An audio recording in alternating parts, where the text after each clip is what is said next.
I just want to say that there's a stream going on right now as you watch this that is me reading every single Yu-Gi-Oh card in existence. Yes, the anime ones. Yes, the Rush ones. Yes, it's going to be absolutely a pain, and that's going to be what I'm going to be doing on stream until it's done. You can pay me to reset it, so this might go on for 4 days, for a week, for an entire year. I don't know. All I know is that it's going to be fun. So check out the Twitch, it's in the description, and absolutely enjoy the video. To kick things off, let's cover a monster from Zexal that got a much-needed buff compared to what it is in the real life. It was so bad it was a common in Shadow Specters that you probably only remember through one of my lists making the same idea. Soul Drain Dragon has all the makings of a boss monster, but is really just a big dumb beatstick burn card the owner of number 46 used against Kite. And yes, the owner of number 46 has no name other than, quote, the owner of number 46.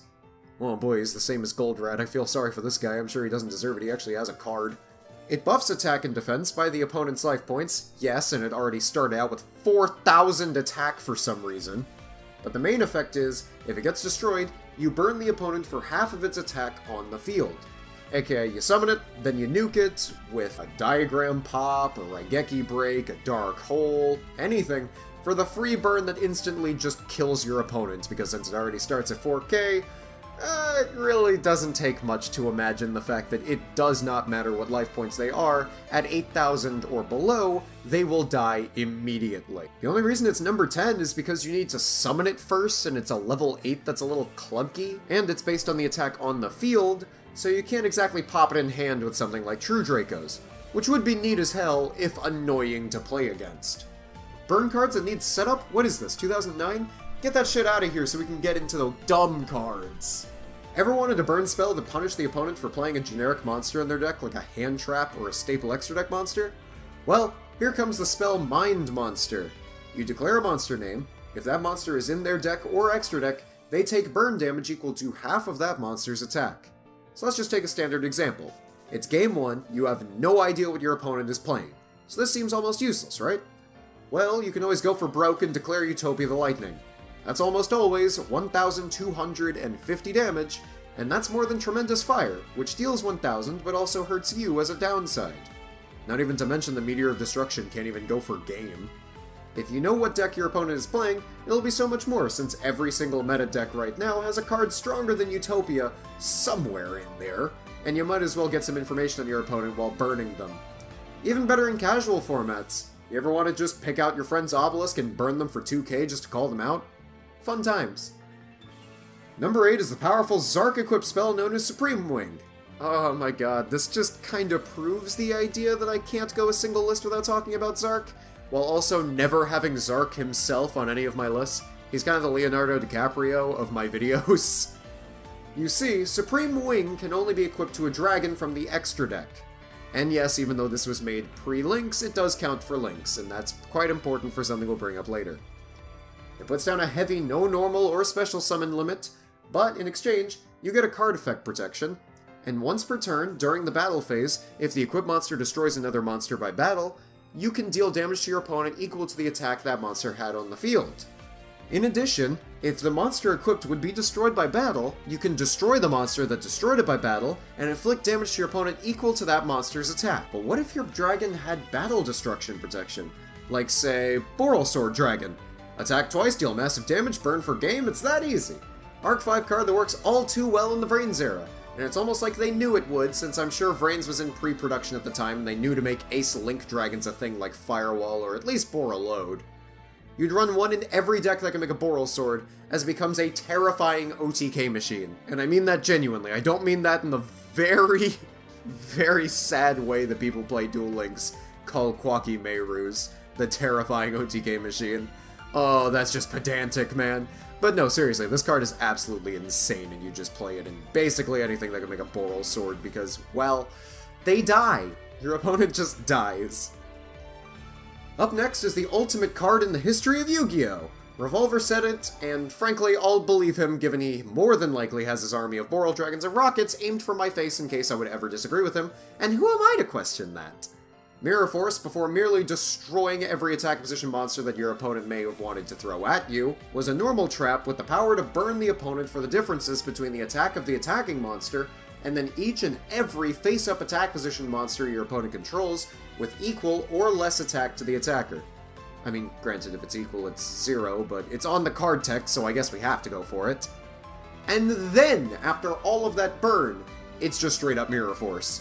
Blazing Mirror Force ain't got anything on this, as you don't have to take any damage of any kind, and your opponent may just die if they have leftover Link monsters only there for main phase 2 or just a remnant of earlier plays. Who would have thought that a Link Karibo would deal 2700 damage to your opponent just for them having it, because they have a Bora load on the field? It makes small Links and Wink monsters a liability, and even if they play around that part and just make a bunch of big beat sticks, it's still Mirror Force, which still isn't a bad card by any means.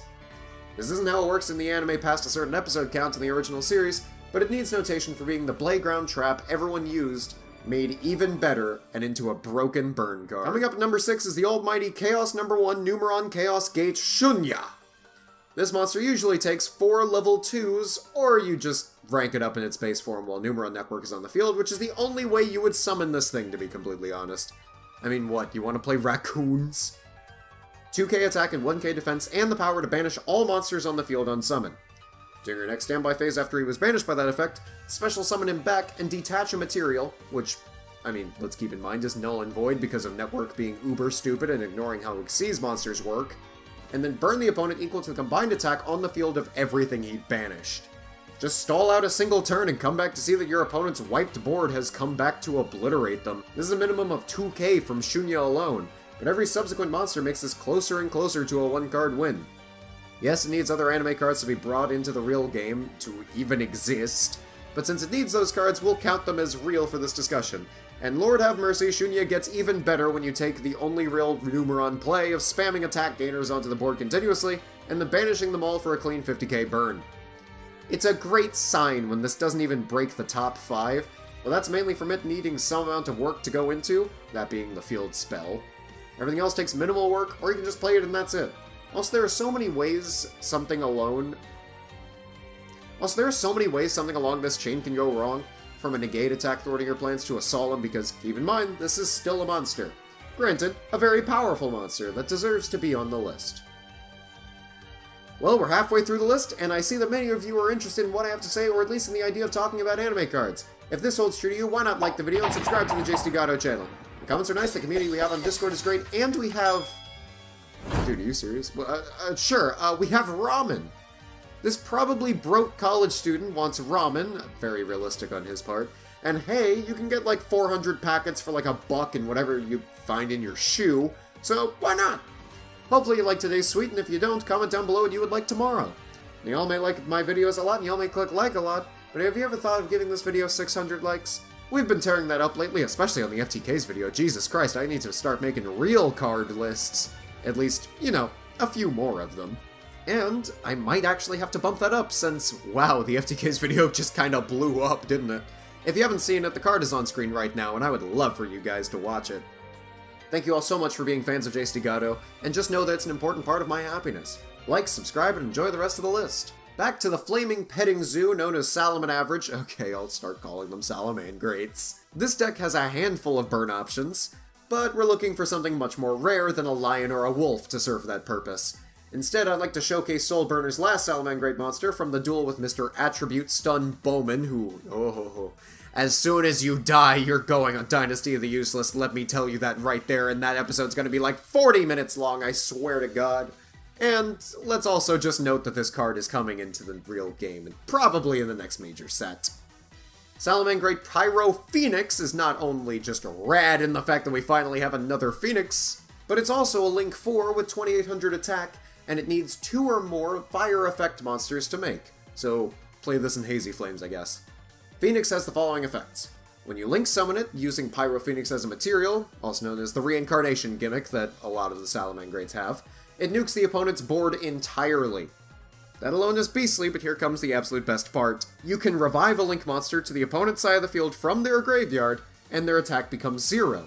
Granted, even though it's 0, it still works with the following effect. If a Link monster is special summoned to their side of the field, you get to burn the opponent for the attack of the Link they got. It works off original. Whew, that is spicy. Let me just use this when you summon a big Link like Borrelsword to burn for 3k. Also, let me be able to trigger it on my own turn for some reason. This is just nuts on a whole other level, especially since this fits straight into an archetype that can make it so easily. A board clear is a great effect, but I like to imagine it simply exists so your burn effect can go off without a hitch, and no one thought that through any further. Great card design, sure it'll translate perfectly to the real game. Now we can call them Salamangreat with this. Hey, look guys, it's the level 5 pre-errata Darkstrike fighter! No, really. Catapult Warrior, aside from having a major buff in its origin compared to in real life with its 2k attack, is legit Darkstrike fighter as a level 5. Tribute a monster to burn based on its attack, and it is not once per turn. Not even a soft one. Compared to how the IRL one butchered it, distributing only junk monsters once per turn, this is indeed just a powerful monster and easy to summon on top of that. It's a cannon soldier you don't have to draw or search out with Toon Table, I guess. And it burns for way more attacks, so you don't need to find some crazy infinite burn combo. You just need to be sure to have 8,000 attack at some point, and with revival effects so plentiful, that isn't the hardest thing in the world. Maybe now that extra 300 attack Saryuja gives is enough to win you the game, huh? I love that effect, primarily because it takes forever to go through on Yu-Gi-Oh! Pro because every single summon is like, whoosh, give you 300 attack, and no one remembers it on Dueling Book, so you just come across as a rule shark for even saying it happened. Back to Catapult Warrior. It should come as no surprise that this thing would be banned, considering Darkstrike Fighter got that treatment and an errata to make it slightly less completely unfair, and it shares the main strategy with Darkstrike Fighter. Attack, burn in main phase 2, win the game. The pieces are all there for this to be absurdly broken. And guess what? The puzzle is completed, and it just says, oh boy, no, please don't print this. So you guys remember Ojama Delta Hurricane? That really powerful spell that lets you nuke the opponent's board just for controlling the Three Stooges? Well, what if there was an upgraded version of that? That burn. Ojama Delta Thunder, with 2 exclamation points because it's really happy to let you know it's there. Let me retry that. Ojama Delta Thunder is a spell that does just that. It burns for 500 damage for every card they control and in their hand. Then you can send a Delta Hurricane from hand or deck to the graveyard in order to use Hurricane's effect to nuke their cards on the field. Of course, it's no Chaos Emperor Dragon, but the fact that you can reach major levels of burn with pudgy, freaky shrimps is incredible. And if we're comparing it to Chaos Emperor Dragon, especially pre-errata, you know this card is doing something great. Great amounts of burn, pretty cool deck thinning, and not to mention board destruction? Anything you want, this card has in spades. What else could you expect from our Lord Ojama? Ojama it up? Yeah, that doesn't really roll off the tongue as well. For the number 2 slot, let's bring it down hard from deep space. Deepest Impact is not only something I'll be doing to your mother next Sunday, but it's also a spell that dark holes the entire board and burns for half of both players' life points. Okay, so if you ever wanted to play Burn, a card that does 4,000 is probably enough to make your deck absolutely crazy. What if you also wanted to clear the opponent's board hoping that you may have another turn if you don't have every piece set up? Or you just baited a negate? Well, you can do that too. Versatility is key in a good card, and this card just has 2 great effects with very little text to explain it. It wipes the board, makes your opponent die from 2 other burn spells. What's not to love? Number 1 is one of, if not the dumbest card ever conspired by Yu-Gi-Oh! And the thing is, it comes to us from one of the AI bots from Season 1 of Reigns, who knew not the ancient evil they held. That spell is the continuous spell, Abyss Invitation. On the surface, it seems to be pretty alright. If a player takes 500 or less burn damage except by itself, they take 200 burn. Sounds about as fair as you could. Wait, whoa. Wait, what are you doing? Wait, why did you play Dark Room of Nightmare? And is that, literally any burn card ever made? So yeah, the reason this is so high on the list is because Dark Room of Nightmare exists with basically the same text. Both of them have the clause that they can't do it off themselves, but since 2 of them exist with different names, it doesn't matter, they're basically doing it off of themselves. With Dark Room on the field, Abyss Invitation effectively becomes, you inflict any amount of burn damage, win the duel, because Dark Room of Nightmare will trigger and burn for 300, and since 300 is less than 500, quick maths, Invitation will burn for 200. And then guess what? That's effect damage, so you get to burn with Dark Room of Nightmare. And then guess what? That was burn damage that is still under 500, because 300 is still under 500, and that does not change most times. So then invitation burns for 200. And then your room, and then invite, and then room, and then invite. Over and over again until you're sending mixed signals towards any person who is hearing me record right now, and they might just barge into the room. Because I'm inviting them. Into the room. To invite. Into the room. To invite. The funny thing is, any burn card works with it thanks to Nightmare. You can legit kill the opponent with sparks. Or pin the hit if you really want to be the internet funny man that you are. This power comes to us from the AI who ran Tentacluster, of all things. Trickstars would probably play Darkroom again if this card existed. They'd also be the best deck in the format bar none, and no one wants that again.